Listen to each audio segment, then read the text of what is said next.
How to see deleted messages on Discord. So if you want to see deleted messages on Discord, it's actually quite very simple to do so. Basically, all you have to do here is to simply open up your Discord application. Now, to see your deleted messages, it's not actually just possible to see them within the DMs, but you can request Discord to give you your data, which will also include the messages and all the messages, even if you've deleted them. So just go to the user settings option that you can find here, and then you can just go to privacy and safety.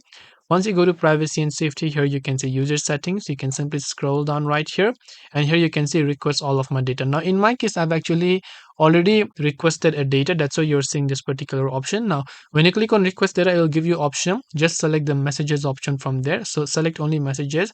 Once you select messages, you can click on the request option, and you will get the email within a couple of hours or sometimes days. And from there, then you will be able to go ahead and then basically figure out the messages in the JSON format. So this way you'll be able to go ahead and then see deleted messages on Discord. I hope that this video helped you. If you have got any questions, feel free to also leave them down below. Thank you for watching till the very end of this tutorial, and as always, see you soon in the next video.